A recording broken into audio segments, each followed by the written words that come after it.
KKP menyelenggarakan pendidikan tinggi dan menengah guna meningkatkan kapasitas sumber daya manusia di bidang kelautan dan perikanan.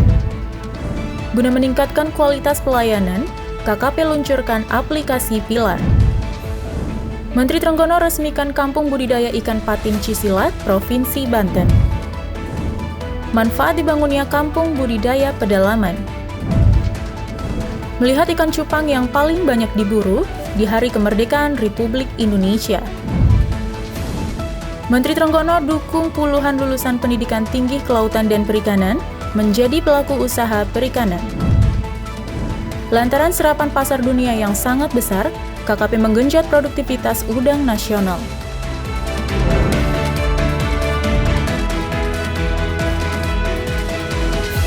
Halo pemirsa, senang sekali saya Wenti Mawenda hadir menjumpai Anda di KKP News Update yang akan menyajikan informasi teraktual seputar kelautan dan perikanan. Dari Perpustakaan Archipelago Kementerian Kelautan dan Perikanan, kita saksikan KKP News Update selengkapnya. Mengawali informasi hari ini pemirsa, Menteri Trenggono mewisuda sebanyak 1.210 lulusan Satuan Pendidikan Tinggi lingkup KKP yang tersebar di seluruh Indonesia secara daring.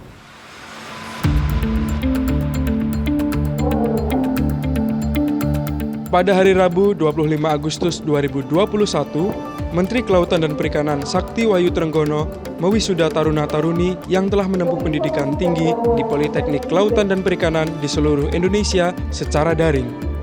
Wisudawan terdiri dari Magister Terapan Perikanan sebanyak 26 orang, Sarjana Terapan Perikanan atau Program Diploma 4 sebanyak 387 orang, Ahli Madya Perikanan atau Program Diploma 3 sebanyak 749 orang, serta Ahli Pratama Perikanan atau Program Diploma 1 sebanyak 48 orang.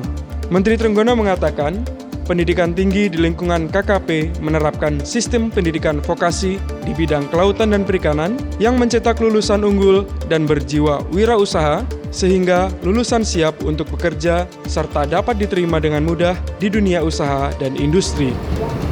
Hari ini selaras dengan transformasi paradigma dari kelompok pemerintah, yaitu peningkatan kualitas dan kompetensi sumber daya manusia menjadi lebih berkapasitas. Eksplorasi dalam tahun pengolahan sehingga meningkatkan daya tambah serta penerapan inovasi teknologi untuk memproduksi minyak. Para wisudawan yang saya banggakan, orang tua, wali yang berbahagia, pada kesempatan ini saya menyampaikan terima kasih kepada seluruh jajaran Satuan Pendidikan KKP yang telah memberikan pelayanan pendidikan berkualitas. Terima kasih pula kepada Bapak Ibu orang tua, wali, serta pimpinan, pemerintah daerah dan mitra setiap pendidikan yang telah memberdayakan putra putrinya untuk menempuh pendidikan kelautan dan perikanan. Sekali lagi, selamat kepada seluruh wisudawan pendidikan tinggi kelautan dan perikanan, junjung tinggi sikap, nilai luhur, serta integritas yang dibentuk selama menempuh pendidikan. Pembangunan kelautan dan perikanan Indonesia menunggu dan waktu saudara. Terima kasih wabillahi taufiq wal hidayah. Wassalamualaikum warahmatullahi wabarakatuh. Om Santi Santi. KKP berkomitmen penuh dalam meningkatkan kualitas SDM kelautan dan perikanan dengan menyelenggarakan pendidikan yang dilengkapi dengan sarana dan prasarana Teaching Factory atau TEFA, sehingga memungkinkan peserta didik dapat merasakan langsung lingkungan dan suasana kerja, baik di sektor budidaya perikanan, pengolahan ikan, maupun kapal penangkap ikan. Informasi selanjutnya, Kementerian Kelautan dan Perikanan luncurkan aplikasi mobile Pilar untuk meningkatkan kualitas pelayanan kepada masyarakat melalui digitalisasi. Menteri Kelautan dan Perikanan Sakti Wahyu Trenggono meluncurkan aplikasi mobile Pintu Layanan Terpadu atau Pilar. Kehadiran aplikasi ini sebagai wujud transformasi digital untuk meningkatkan kualitas pelayanan kepada masyarakat, khususnya sektor kelautan dan perikanan. Menteri Trenggono menjelaskan pentingnya data masyarakat yang lengkap untuk perumusan kebijakan agar kebijakan yang diambil pemerintah lebih terarah dan tepat sasaran. Kehadiran aplikasi mobile Pintu Layanan Terpadu atau disingkat Pilar yang hari ini akan diluncurkan menjadi salah satu kemudahan percepatan dan perluasan pendataan. Para pelaku usaha dapat melakukan registrasi mandiri dan data terkonfirmasi secara online dengan data Dukcapil. Pada hari ini, Rabu, tanggal 25 Agustus 2021, pukul 16.40 WIB, dengan mengucap Bismillahirrahmanirrahim, aplikasi mobile pintu layanan terpadu saya hidupkan dan dinyatakan resmi penggunanya di lingkungan Kementerian Kelautan dan Perikanan.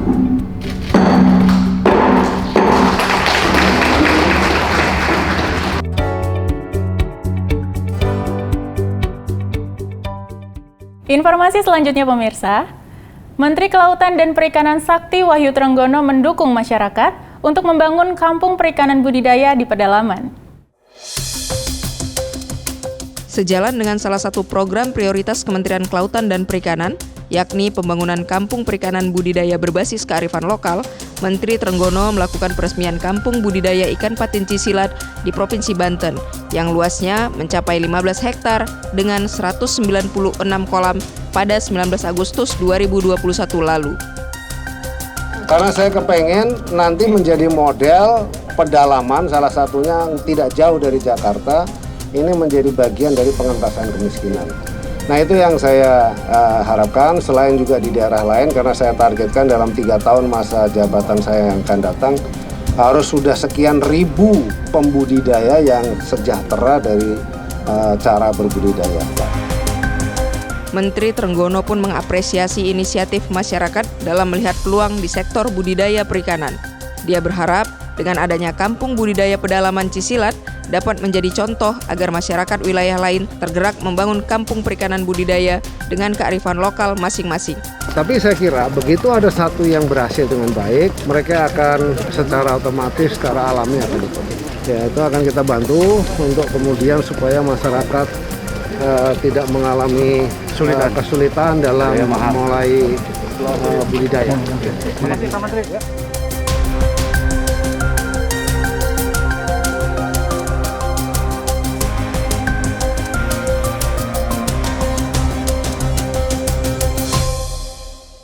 Masih dari kampung budidaya Cisilat pemirsa, KKP buktikan budidaya ikan patin membantu perekonomian masyarakat setempat.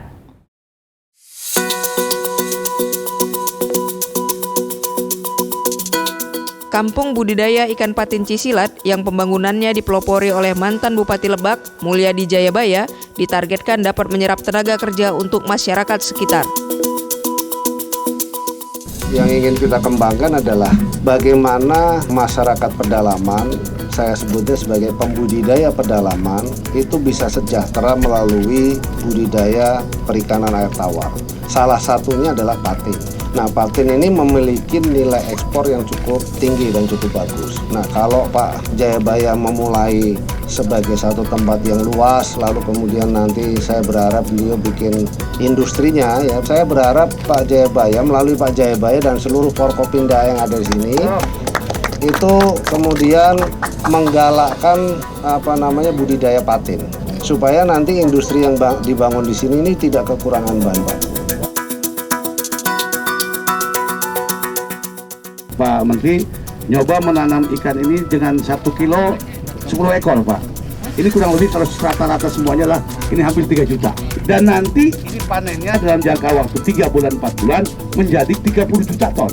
Ini akan berdampak kepada ekonomi, berdampak adalah kepada lapangan pekerjaan, di mana kita menyerap lapangan pekerjaan ini tidak kurang nanti itu Pak 110 orang Pak. Di samping itu juga Pak, alhamdulillah dengan dibukanya inilah contoh patin. Sebagai sentra patin, banyak pemerintah yang ikut ingin menjadi adalah petani patin, Pak.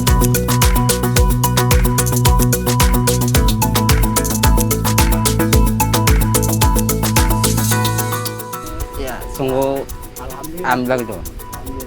Ya, dikasih pekerjaan. Ya. Terus bina ekonominya alhamdulillah.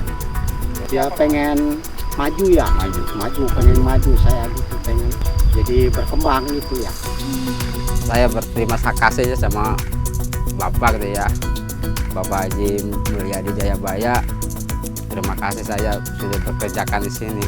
Tuh, dekat dari rumah di sini mah, pulangnya juga enak gitu. Selain penyerapan tenaga kerja, pengelolaan budidaya ikan patin Cisilat dapat meningkatkan perputaran ekonomi di Kabupaten Lebak melalui sektor perikanan. Di antaranya, dengan adanya kegiatan jual beli ikan patin, baik dalam skala besar maupun dalam skala kecil. Kalau lihat dari kebutuhan pasar tadi 30 ton, sementara dari kampung Cisilat ini baru terpenuhi setengahnya lebih ya, antara 15 sampai 20 ton ya masih kekurangan. Sehingga kedepannya Pak Haji Mulyadi Jayabaya ini ingin mengajak kemitraan dengan masyarakat, terutama masyarakat Kabupaten Lebak. Seperti disampaikan kemarin dari Pak Menteri bahwa ada bantuan ekskavator. Nah, itu tujuannya untuk membantu masyarakat di dalam pembuatan kolam ikan yang memang memiliki sumber daya air ya. Ada airnya gitu kan ya, ada lahannya. Hanya saja mereka untuk pembuatan kolam dengan manual kan agak repot. Sehingga dengan adanya bantuan alat berat ekskavator Long Arem itu, masyarakat menjadi terbantu, cukup menyediakan BBM-nya aja sama operator.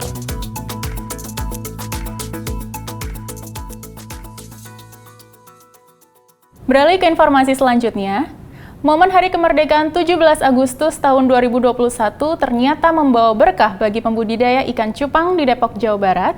Dalam sebulan penjualan ikan cupang meningkat 100%. Inilah salah satu lokasi budidaya ikan cupang terbesar di kota Depok, Jawa Barat. New Land Betta Farm memproduksi beragam jenis ikan cupang seperti jenis plakat, half moon, crown tail, veil tail, dan giant. Proses budidayanya mulai dari pemilihan indukan, pemijahan, pembesaran, grooming, hingga menjadi ikan cupang yang siap jual. Pada momen Hari Kemerdekaan Republik Indonesia ini, penjualan ikan cupang FCCP Red Head jenis plakat mengalami peningkatan yang signifikan lebih dari 100%. Ikan jenis ini memiliki corak merah putih seperti warna bendera Republik Indonesia. Peminat cupang merdeka ini kebanyakan memesan secara online, melalui media sosial dan marketplace. Harga per ekor dibanderol mulai dari Rp50.000 hingga Rp500.000 per ekor, tergantung kekuatan warna dan corak ikan cupang. Tentu sangat menunjang sekali ya penjualan ikan merah putih ini, atau disebut dengan FCCP Red Head gitu, karena di momen 17 Agustus ini penjualan itu sangat meningkat hampir 100% dari penjualan umumnya daripada sebelum 17-an. Peningkatan umumnya biasanya weekday itu atau di belum masa 17-an itu sekitar 50 ekoran, tapi setelah ada momen 17-an atau Hari Kemerdekaan itu penjualan 100 sampai 150 bahkan 200 ekor bisa per bulan. Kita kan menggunakan sistem online ya. Selain offline kita buka toko di farm, kita juga ada sistem online melalui Instagram, live Instagram, Facebook, dan marketplace, sehingga bisa menjangkau seluruh Indonesia, bahkan bisa ke mancanegara. Untuk harga range-nya itu sekitaran 100 sampai Rp200.000. Tapi tergantung dari kualitas dari corak warna merah putih tersebut. Itu bahkan bisa tembus sampai Rp500.000.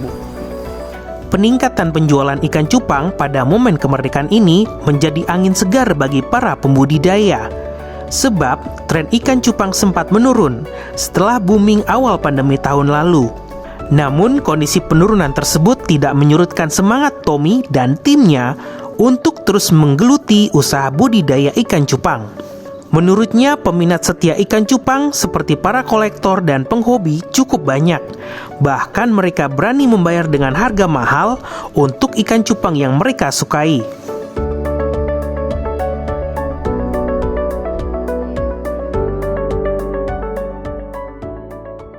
Informasi selanjutnya, puluhan lulusan terbaik dari 11 satuan pendidikan tinggi kelautan dan perikanan di Indonesia bertemu dengan Menteri Kelautan dan Perikanan Sakti Wahyu Trenggono. Menteri Kelautan dan Perikanan Sakti Wahyu Trenggono menerima sebanyak 58 lulusan terbaik dari 11 satuan pendidikan tinggi di bawah naungan Kementerian Kelautan dan Perikanan yang berlangsung secara luring maupun daring. Menteri Trenggono mengapresiasi sejumlah produk perikanan yang dihasilkan oleh para lulusan, mulai dari produk kecantikan hingga makanan. Menyadari tingginya keilmuan dan keahlian 58 lulusan terbaik tersebut, Menteri Trenggono mendorong mereka untuk menjadi pelaku usaha dibanding harus mencari pekerjaan sebagai karyawan maupun buruh. Menteri Trenggono berpesan untuk terus berinovasi sehingga produk hasil perikanan yang dihasilkan sesuai dengan selera pasar dan aman digunakan oleh konsumen.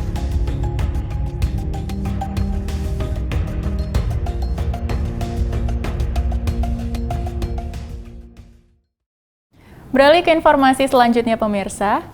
Lakukan pengawasan di perairan Indonesia. Menteri Trenggono lantik Laksamana Muda TNI sebagai Direktur Jenderal Pengawasan Sumber Daya Kelautan dan Perikanan. Menteri Kelautan dan Perikanan Sakti Wahyu Trenggono melantik Laksamana Muda TNI Adinur Awaludin sebagai Direktur Jenderal Pengawasan Sumber Daya Kelautan dan Perikanan yang baru. Adinur Awaludin menggantikan Antam November yang sebelumnya menjabat sebagai pelaksana tugas Dirjen PSDKP dalam beberapa bulan terakhir. Kegiatan pelantikan yang dilaksanakan pada hari Senin 16 Agustus 2021 ini berlangsung di Gedung Mina Bahari 4, kantor pusat KKP dengan menerapkan protokol kesehatan yang ketat. Dalam arahannya, Menteri Trenggono meminta agar pengawasan di perairan Indonesia termasuk wilayah Zona Ekonomi Eksklusif Indonesia atau ZEEI lebih ditingkatkan, khususnya dari praktik ilegal, unreported, unregulated fishing atau IUU fishing serta destructive fishing. Penguatan pengawasan di perairan Indonesia perlu dilakukan terlebih karena saat ini KKP sedang merancang metode penangkapan terukur di setiap wilayah pengelolaan perikanan negara Republik Indonesia. Pemirsa, informasi tadi sekaligus mengakhiri KKP News Update edisi kali ini. Update terus informasi seputar kelautan dan perikanan Anda dengan menyaksikan KKP News Update melalui channel YouTube kami. Saya Wenti Mawenda pamit undur diri, salam bahari dan sampai jumpa.